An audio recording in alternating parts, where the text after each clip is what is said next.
Hello, dear students. So, you all are welcome in this session of OC. Until now, we have seen the introduction, the recruitment, and its process. Now, let's see today the new topic, which is the selection. Selection means to select the proper candidate from the applications received.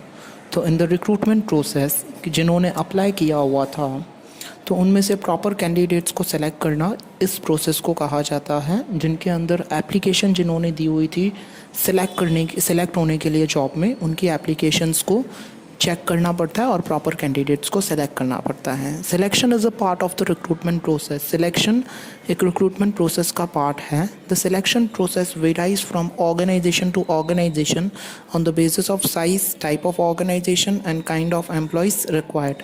Selection की process organization पे depend करती है, उसकी कितनी size है, large size organization है, medium size है, small scale है, या कितने एम्प्लॉयज़ की ज़रूरत है। There are 3 levels of management in all large enterprises. ऐसे 3 लेवल ऑफ मैनेजमेंट होते हैं लार्ज एंटरप्राइजेस में, top, middle and bottom level management. At different level non managerial staff is short and simple. Different levels पे जो different types of qualification वाले employees की ज़रूरत होती है, उनकी ज़रूरत डिफरेंट होती है। The selection procedure for non managerial staff is short and simple. जो नॉन मैनेजरियल स्टाफ की सिलेक्शन होती है, यानी कि जो नॉर्मल एम्प्लॉयज़ या वर्कर्स होते हैं जिनको हम वेजेस पे करते हैं, उनकी प्रोसेस बहुत ही सिंपल होती है, या फिर उन्हें कॉन्ट्रैक्ट पे सिलेक्ट किया जाता है। While the selection procedure for top managerial position is of a special nature and well planned.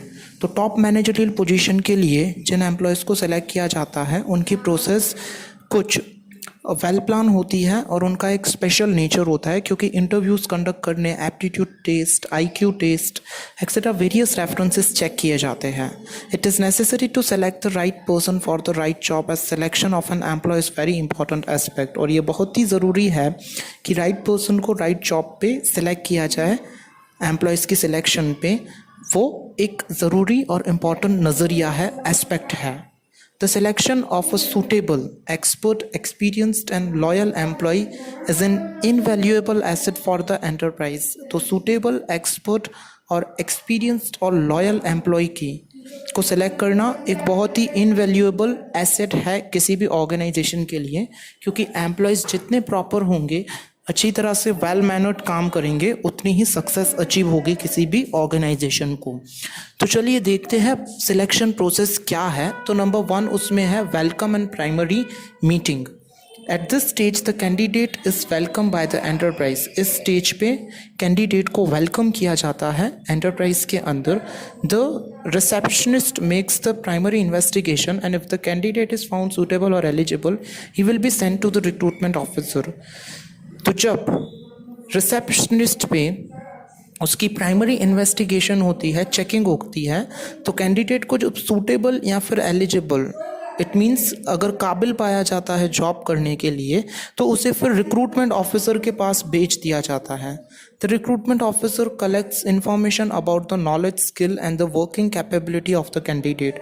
Recruitment officer information collect करता है उसके नॉलेज, स्किल और उसकी वर्किंग कैपेबिलिटी की, कैंडिडेट की। The main objective at this stage is to prevent the improper और unsuitable candidate from applying in the initial stage. इसका main objective यही होता है इस स्टेज पे कि इम्प्रॉपर या अनसूटेबल कैंडिडेट जो कि इनिशियल स्टेज पे यानी कि शुरुआत के दौर में अप्लाई करता है, तो उससे जॉब ना देना, क्योंकि वो जॉब करने के लिए एबल नहीं है। कोई भी रीज़न हो सकता है, उसकी क्वालिफिकेशंस बराबर ना हो या उसके अंदर कोई प्रॉपर स्किल ना हो, नॉलेज ना हो, इसीलिए ये किया जाता है। If the candidate is found suitable in the primary meeting he will be asked to fill the application form. और अगर इस स्टेज पे, इनिशियल स्टेज पे कैंडिडेट को सूटेबल यानी कि काबिल पाया जाता है, तो प्राइमरी मीटिंग के अंदर उसका एप्लीकेशन भर के फिर आगे फॉरवर्ड किया जाता है। This saves the time of the recruitment officer and the process also becomes simple। और इस प्रोसेस से रिक्रूटमेंट ऑफिसर की जो जॉब होती है वो कुछ सिंपल हो जाती है और इजी हो जाती है, और रिक्रूटमेंट ऑफिसर का टाइम यानी कि वक्त भी बच जाता है। Number second is receiving and screening of the applications. The recruitment officer gets information about the educational qualifications. Recruitment officer information लेता है educational qualifications की, experience की, knowledge की और candidate के skills की. The candidate along with application sends different documents of his qualifications like mark sheets, experience certificates, etc. filled in. Applications which are found incomplete or wrong are rejected after screening. तो जो candidate application send करता है अपने documents को, qualifications जैसे कि marksheets, experience certificate etcetera को attach करके, एप्लीकेशंस अटैच होने के बाद में जब सेंड की जाती है तो उसे स्क्रीनिंग किया जाता है. स्क्रीनिंग यानी कि चेक किया जाता है. जो एप्लीकेशन सूटेबल होती है, अच्छी होती है, उन्हें आगे फॉरवर्ड किया जाता है रिक्रूटमेंट ऑफिसर के पास में, और जो इम्प्रॉपर होती है, अनसूटेबल होती है, उसे उसी स्टेज पे रिजेक्ट करके एम्प्लॉय की एप्लीकेशंस को आगे फॉरवर्ड करने से रोक दिया जाता है. तो ये हुई हमारी second process. Now third one is taking necessary test. Various types of tests are conducted for those candidates whose applications are accepted. तो कुछ अलग तरह की टेस्ट ली जाती हैं उन कैंडिडेट्स के लिए जिनके एप्लीकेशंस को एक्सेप्ट किया गया है फर्स्ट और सेकंड स्टेज के अंदर. Every enterprise conduct test in its own way. हर एक एंटरप्राइज अपनी तरह से टेस्ट लेती है अपनी मेथड से. सबकी मेथड अलग होती है. Various test are conducted to know their mental ability, skill, aptitude and efficiency etcetera. तो कुछ अलग अलग तरह के टेस्ट कंडक्ट किए जाते हैं जैसे कि मेंटल एबिलिटी का, स्किल का, एप्टीट्यूड का, एफिशिएंसी का एक्सेट्रा. इन तरह के टेस्ट को कंडक्ट किया जाता है एंटरप्राइज के अंदर. IQ test. IQ test is mean to access the common sense. IQ test एक मीन्स है ऐसा कॉमन टेस्ट कंडक्ट करने का जो मेमोरी देखी जाती है, smartness, power of decision making and thinking capacity, कि किस एम्प्लॉय की थिंकिंग कैपेसिटी कैसी है या मेमोरी कैसी है, स्मार्टनेस कैसी है, कितनी है उसके अंदर, वो सब कुछ देखा जाता है. Second one is the aptitude test. This test is mean to know whether the candidate has interest for the specific work और not for which he is selected. इस टेस्ट के अकॉर्डिंगली कैंडिडेट का इंटरेस्ट देखा जाता है. जो work उसे दिया हुआ है तो उसके अंदर वो माहिर है, काम करने के एबल है, उतनी क्षमता है उसके अंदर, ये टेस्ट के अंदर देखा जाता है. Third one is the trade test. This test is meant to decide whether the candidate has the necessary skill to perform the expected job or not. इस टेस्ट के अकॉर्डिंगली ये चेक किया जाता है कि जिस कैंडिडेट को सेलेक्ट किया हुआ है तो वो कैंडिडेट अपनी जॉब यानी कि उसे जो काम दिया हुआ है वो परफॉर्म करने के काबिल है. वो हम एक्सपेक्ट कर सकते हैं उससे काम जो उसे हमने अलॉट किया हुआ है वो. Fourth one is psychological test. This test is meant to know about the nature, self-confidence, attitude and habits of the candidate. ये टेस्ट का मकसद ही यही होता है कैंडिडेट का नेचर यानी कि स्वभाव, कॉन्फिडेंस, एटीट्यूड और हैबिट्स चेक करना. Fourth one is the personal interview. Candidates who succeed in the above test are called for the personal interview. Candidate जो ऊपर वाली टेस्ट में सिलेक्ट किए हुए हैं उन्हें पर्सनल इंटरव्यू के लिए बुलाया जाता है. A committee is formed for the selection of candidates. एक कमेटी बनाई जाती है जिस कमेटी के अंदर 4 से 5 मेंबर्स होते हैं और उस एम्प्लॉय का इंटरव्यू लेते हैं ये चेक करने के लिए. In this way assessment can be made without any बायस. और इसी तरह से बिना किसी भेदभाव के एम्प्लॉय का असेसमेंट यानी कि उसे चेक किया जाता है कि वो रियली जिसे हम सेलेक्ट कर रहे हैं कंपनी के अंदर वो एबल भी है किसी जॉब को परफॉर्म करने के लिए या नहीं. The interview committee consist of representatives of the management, the departmental head, the personal manager and experts from the various field. उस इंटरव्यू कमेटी के अंदर जो 4 से 5 मेंबर्स की बनाई गई होती है उनके अंदर मैनेजमेंट के रिप्रेजेंटेटिव्स, उनके डिपार्टमेंट के हेड्स, पर्सनल मैनेजर यानी कि HR मैनेजर और अलग अलग फील्ड के पर्सन्स बैठे होते हैं. Work related questions are asked और काम से रिलेटेड, काम से संबंधित क्वेश्चंस पूछे जाते हैं. Proper care is taken so that there is no deviation from the topic. At this stage the terms and conditions of the job can be made clear. और इस स्टेज पे टर्म्स और कंडीशंस जॉब की वो clearly समझाई जाती है ताकि समझ में आ सके जो टॉपिक है वो. Now fifth one is the checking references को check करना. The information given by the candidate in the application form should be checked by referring to his present and past employers to get an idea of the correct situation. तो जिस employ को हम select करने जा रहे हैं तो उसके रेफरेंसेस देखे जाते हैं कि पास्ट में उसने कहीं पे काम किया हुआ है या उसने जिस पर्सन्स का रेफरेंस दिया हुआ है अपने बायोडेटा के अंदर, तो उन्हें चेक किया जाता है कि वो रियली उन पर्सन्स को जानता भी है या नहीं. To get the right opinion about an employee, the information collected should be free from any bias. The opinion of the references given by the candidates help in taking the right decision.